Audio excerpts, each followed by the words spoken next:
It's not me. Real people, real problems, real life solutions. Investigate TV Plus.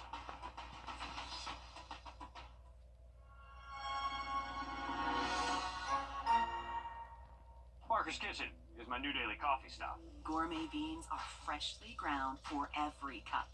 Get your own cup of great tasting, freshly brewed coffee at Parker's Kitchen. Live from Augusta, you're watching News 12, live at 5.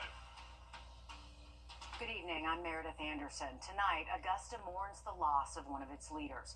Former Commissioner John Clark has passed away from respiratory failure.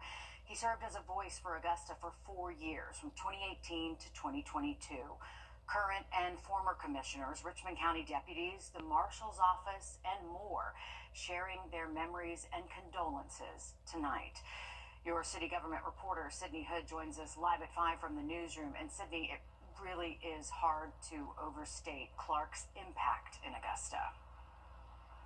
Whether you worked with him, learned from him, or just had a casual conversation with him, everyone has a John Clark story.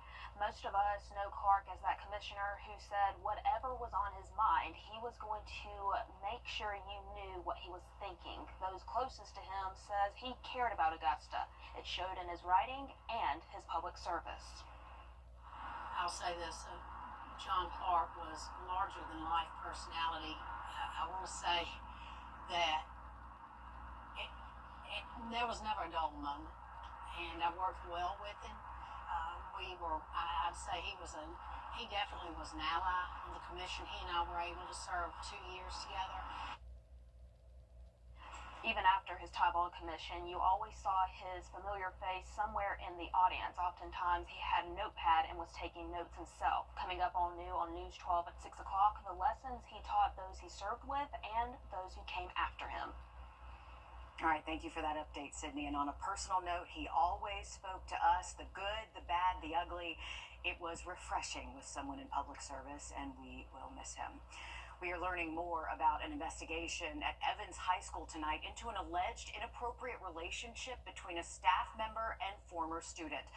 The school has fired Barrett Davis, a teacher and a coach at the school. School leaders aren't saying much about what happened, but in a letter today, they did name Davis as the subject of this ongoing investigation.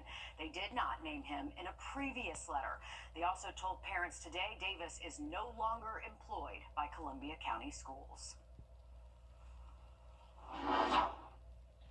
We'll take a look at our radar network. We are dry again today as high pressure is in control. It's a little less breezy out there, thankfully. Richmond County deputies are still looking for this missing teenager tonight. Take a good look. We first reported her disappearance almost 2 weeks ago. Deputies say Emma Caldwell was last seen January 15th, leaving her home on Barlow Road. They say she might be heading to Columbia County. If you have any information, if you think you've seen Emma, give the Richmond County Sheriff's Office a call. Sandersville officers are investigating a man's death tonight. The police department says they arrived at a home Monday on Temple Drive to find an unconscious man on the ground. He was pronounced dead in the home and identified as Grady Smith. Officers say there was no sign Smith was assaulted. They say the investigation, though, is to rule out any possible foul play because of the circumstances. He's been taken to the GBI crime lab for his autopsy. The trial continued for former Brunswick District Attorney Jackie Johnson today. A key witness testified on Johnson's communications with the Glenn County Police Department. The prosecution argues she told police to not arrest Travis McMichael, one of the men who was later convicted for Ahmaud Arbery's murder. They also say she asked for advice from a neighboring county's DA before recommending him take over the case. Today, the assistant chief was asked how much weight the opinion of the district attorney's office carries in an investigation. And does that influence your decision when it comes to whether you should seek arrest warrants? Yes, sir. I would. How much does that go to that? I would say quite a bit. The prosecuting authority tells you that there weren't any laws broken. It would be pretty difficult for us to do otherwise. However, Johnson's team found in their cross-examination Oliver never had any contact with Johnson at all. Others called to the stand today included people involved in Johnson's recusal process. South Carolina lawmakers are considering new social media rules for minors. The South Carolina Social Media Regulation Act would require age verification for users, as well as parental consent for minors to create accounts. It would also give parents access to the account settings, privacy controls, and screen time limits.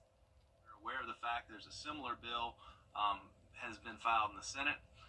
We're also aware of the various different legal issues facing similar laws in other states, and those are just a short list of reasons and considerations why we should be very deliberate in anything we do here. The bill also limits the amount of personal information collected from minors and prevents adults from messaging them, unless, of course, they're already connected. Targeted ads would be restricted as well. If passed, the state attorney general would be responsible for enforcing it. It also opens the door for users to sue companies that violate the law. A push to reinstate South Carolina's private school voucher program could clear a major hurdle at the State House as early as tonight.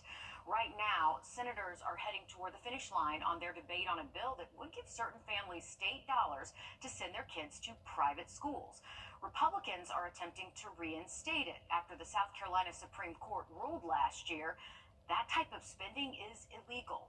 They're trying to get around that ruling by funding this program with lottery revenue instead of taxpayer dollars from the state's general fund. Governor Henry McMaster urged lawmakers to get this bill to his desk so he could sign it in his State of the State last night. Parents, not school attendance lines, should determine the education that best suits their child's unique needs. At full implementation, students would be eligible if their family's income was less than 400% of the federal poverty line, around $125,000 for a family of four. The safety of your car, it is an important factor when driving. We'll look at how Georgia ranks in the country for call recalls and how many people are fixing them. After this, Riley. Well, heading into tomorrow, it's going to get windy and then a little bit wetter across the region, possibly seeing some storms as we close out our Friday. I have an update on the forecast just after the break. Time and Temp, brought to you by your First Alert Weather Team. The Bojangles Chicken Rice Bowl is